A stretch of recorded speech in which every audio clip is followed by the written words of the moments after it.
nossos testes. Já tentamos de tudo, né, Xande? Já tentaram até antes de vir de tudo, né? Vamos ver se a gente consegue. Semana passada eu fiz, ficou quase legal. Hoje eu tenho umas modificadas.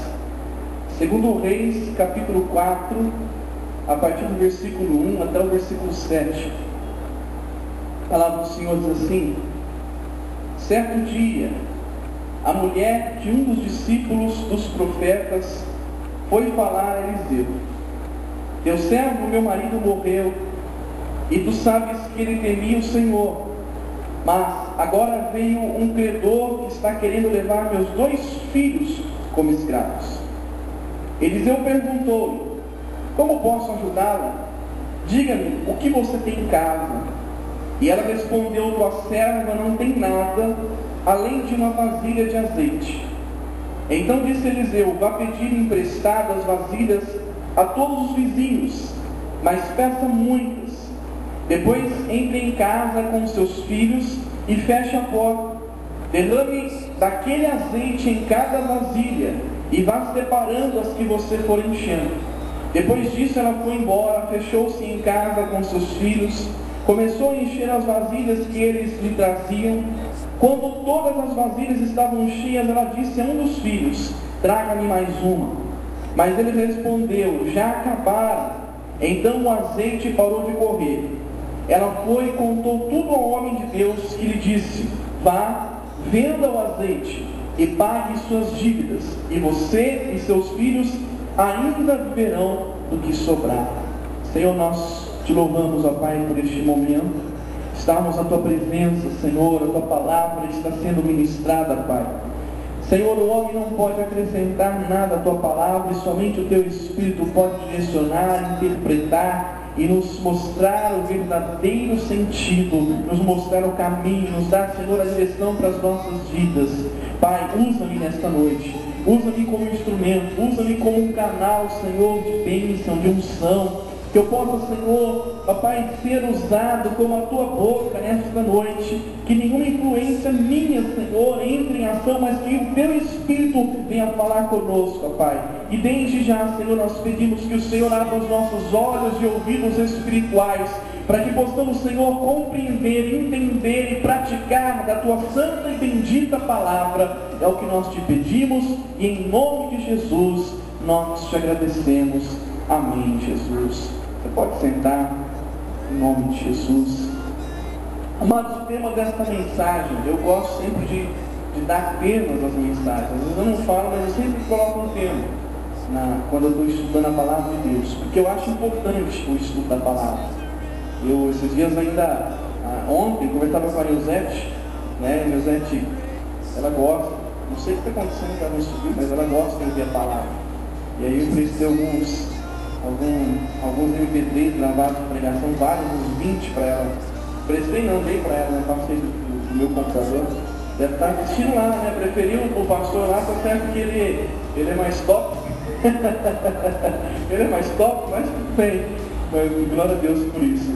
Então, nós aprendemos a importância de nós recebermos uma palavra com conteúdo, algo que nos faça compreender.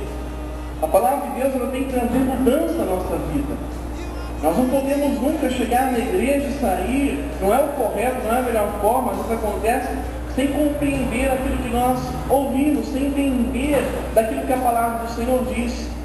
Por exemplo, a igreja de Bereia era uma igreja exemplar nesse sentido. Eles, sempre que tinham alguma dúvida, eles iam e perguntavam para o apóstolo, né? Tiravam as suas dúvidas. E não saíam dali com dúvida nenhuma, mas saíam entendendo aquilo que foi pregado. Isso é importante. E nessa noite o tema dessa mensagem é uma mulher, um exemplo a ser seguido.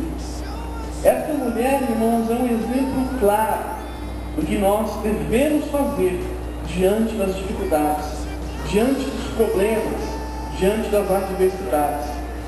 A palavra do Senhor diz que ela encontrou uma dificuldade, o marido dela havia morrido. E quem era o marido dela?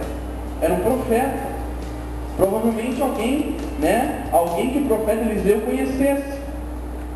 E a palavra do Senhor diz que ao invés dela questionar, ao invés dela murmurar, ao invés dela reclamar com Deus, ela tomou uma posição diferente. E o primeiro ponto, o primeiro exemplo que nós tiramos dessa passagem é que nós devemos compreender e aceitar a soberania de Deus. Compreender e aceitar que Deus faz tudo da forma que Ele quer. Existem coisas na nossa vida que nos trazem sofrimento e que é Deus que permite que aconteça. Por quê? Por vários motivos. Para nos trazer crescimento, para nos trazer desenvolvimento, para nos ensinar algo. Muitas vezes acontece como aconteceu com Jó, como aconteceu com essa mulher, como aconteceu com Pedro, como aconteceu com vários discípulos. Nós precisamos única e exclusivamente, irmãos, aceitar que Deus é soberano. Se aconteceu é porque Deus quis que acontecesse dessa forma. Eu não tenho que questionar Deus. Por que aconteceu? Por que isso acontece comigo? Por que as coisas são dessa forma comigo? Tem pessoas que vivem sofrendo, que vivem paradas no tempo, porque elas vivem questionando a Deus. Por que, Pai? Mas por que isso acontece comigo? Mas por que essas coisas só acontecem comigo? Quando existem coisas piores que acontecem com outras pessoas, mas, irmãos, infelizmente, muitas pessoas têm essa fraqueza. Vivem dando uma de cuidado. Ah, mas só eu, só comigo que acontece. E essa mulher, ela foi um exemplo. Ela tomou posição, não ficou perguntando para Deus por quê. Muitas vezes, irmãos, é necessário perder aqui para ganhar na eternidade. Às vezes tem coisas aqui que nós precisamos perder para nós não perdermos a nossa salvação. Existem coisas que nos impedem de ser salvos.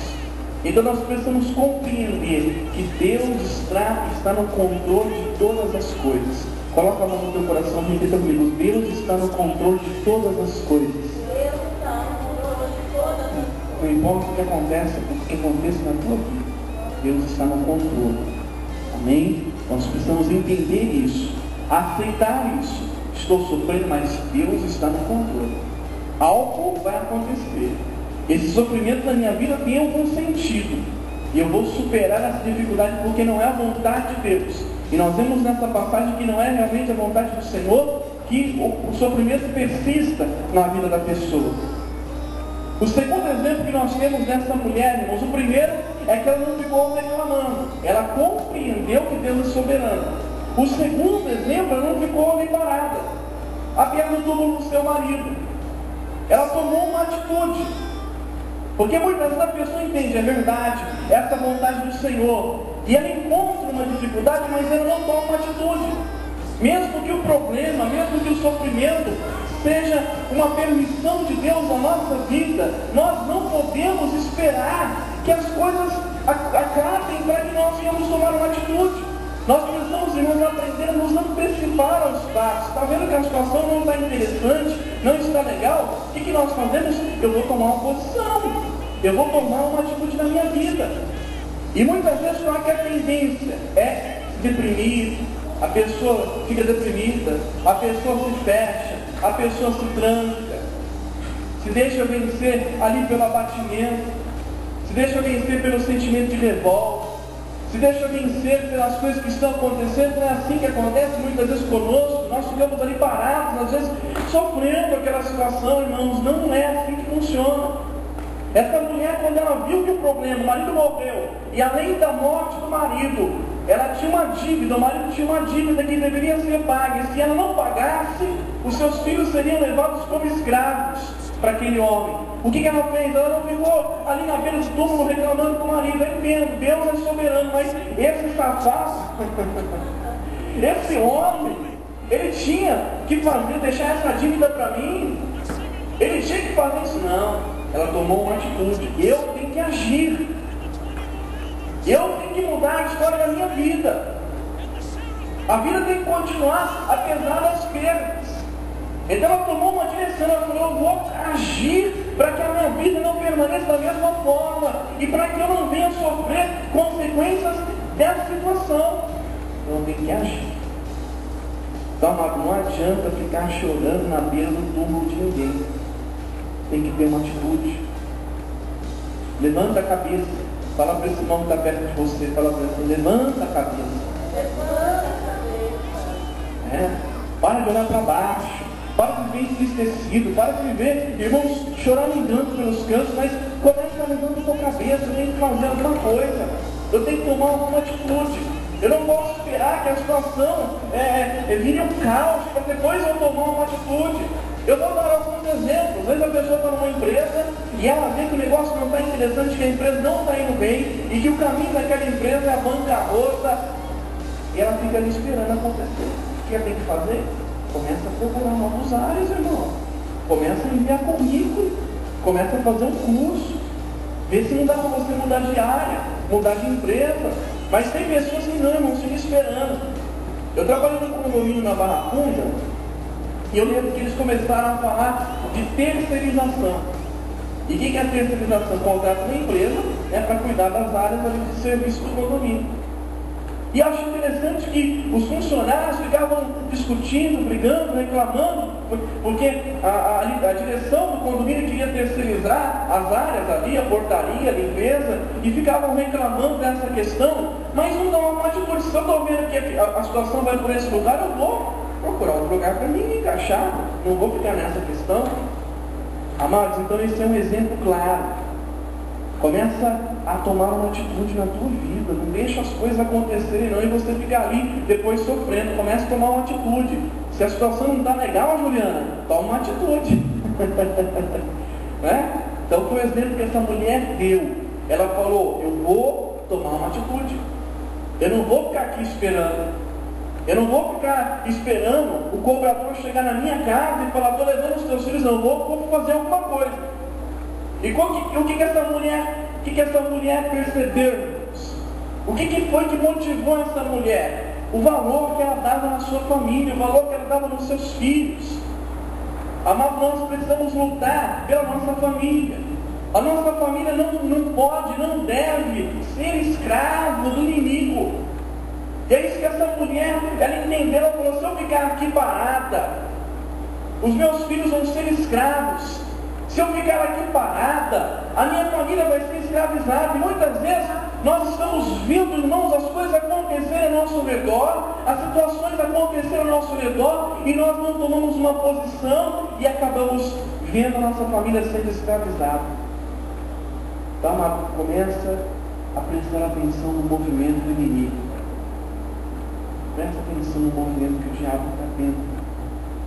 Fica com os olhos atentos. Não são olhos físicos, não, mas olhos espirituais. Veja o movimento. Não é assim? Por exemplo, o pai, os pais, nós vamos chegar lá, meu filho.